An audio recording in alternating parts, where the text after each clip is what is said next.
Twin kingdom में आज बहुत खुशी का दिन था। प्रिंस चार्ल्स का जन्म हुआ था। सब खुश थे। धीरे धीरे टाइम गुजरता है और चार्ल्स बड़ा हो जाता है। गार्डनिंग उसकी हॉबी थी। वो अलग अलग टाइप के ट्री प्लांटेशन करता था। Apple was his favourite because he had to become a king one day, so sword fighting was something to be learned. He loved horse riding also.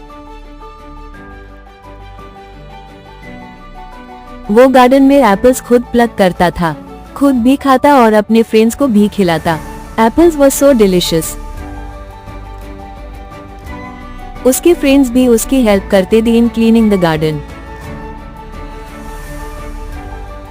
क्योंकि Charles बहुत kind hearted था, इसलिए सारे लोग उसको बहुत पसंद करते थे।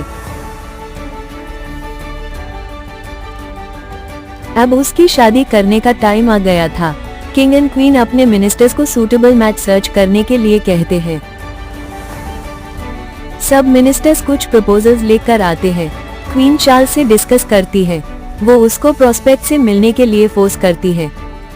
चार्ल्स उन सबको सॉरी बोलकर मना कर देता है। वो बेटर हाफ चाहता था। He wanted a simple and kind-hearted girl. सब कहते हैं जैसा तुम्हें अच्छा लगे, हम उसी में खुश हैं। एक दिन चार्ल्स अपने गार्डन में एप्पल्स प्लक कर रहा था। उससे कुछ अजीब लगता है। एप्पल्स पहले से कम थे। वो बहुत दिनों तक ऐसा नोटिस करता है। गार्ड्स काफी रात गार्डन में थीफ को पकड़ने की कोशिश करते हैं but no use of it. Charles एक रात ट्री के पीछे हाइड करता है। वो एक फेरी को देखकर शॉक हो जाता है जो एप्पल्स खा रही थी। कुछ उसने हाथ में कैरी भी किए हुए थे। चार्ल्स उसे रुकने के लिए कहता है। पहले वो डर जाती है, फिर बेंच पे बैठ जाती है। वो उससे पूछता है कि वो कौन है। वो अपना नाम एंजेला बताती है और कहती है कि वो फेरी लैंड से आए हैं। वो एक फेरी है। She loves gardening but Pheri land में फ्रूट्स नहीं है। तुम्हारे गार्डन के एप्पल्स बहुत स्वीट है। मैं खुद भी खाती हूँ और अपनी फ्रेंड्स के लिए भी लेकर जाती हूँ। Charles gets impressed with her honesty and he allows her to take apple with her. अब वो फ्रीक्वेंटली मिलते हैं। One night Charles proposes her. She gets shocked. Angela कहती है कि वो रेडी है मैरिज के लिए अगर चार्ल्स किसी को बताएगा नहीं कि वो फेरी है। चार्ल्स उससे प्रॉमिस करता है। फिर मैजिकल लाइट आती है और एंजेला के विंग्स डिसअपीयर हो जाते हैं। नेक्स्ट मॉर्निंग वो एंजेला को अपने पेरेंट्स से मिलवाता है। पूछने पर कहता है कि एंजेला अकेली है और टाउन में रहती है। दोनों की शादी हो जाती है। अब वो एक साथ गार्डनिंग करते, घूमने जाते, बहुत क्वालिटी टाइम स्पेंड करते।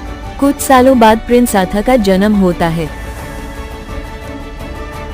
सारे किंगडम में खुशी की लहर चलती है। टाइम बीतता है। कुछ सालों बाद एक दिन क्वीन चार्ल्स को बुलाती है और कहती है कि हम तुम्हें किंग बनाना चाहते हैं। एंजेला के घर से कोई तो आए। चार्ल्स मना करता है और कहता है कि वो अकेली है। क्वीन गुस्से में कहती है कि कोई तो होगा, कोई नेबर ही सही। जब वो नहीं मानती तो चार्ल्स बता देता है कि एंजेला फेरी है। फिर वो अपने रूम में आता है और देखता है कि एंजेला को सब पता चल गया है और वो वापिस फेरीलैंड जाने वाली है। वो बहुत रोता है, उससे रोकता है। एंजेला भी काफी दुखी हो जाती है। दोनों एक दूसरे को देखते हैं। वो कहती है sorry you have broken the promise, I can't stay here now. वो बहुत रिक्वेस्ट करता है कि आर्थर का क्या होगा। एंजेला उसे कहती है कि फुल मून की नाइट को वो उन दोनों से मिल सकती है। ऐसा कहकर वो चली जाती है। चार्ल्स भी दुखी हो जाता है। अब चार्ल्स अपने बेटे को हमेशा सिखाता है कि जो वादा निभा सको वही पक्का करो। फुल मून नाइट को तीनों इकट्ठे बैठते और बातें करते। उन दोनों से मिलकर एंजेला वापिस फेरीलैंड चली जाती।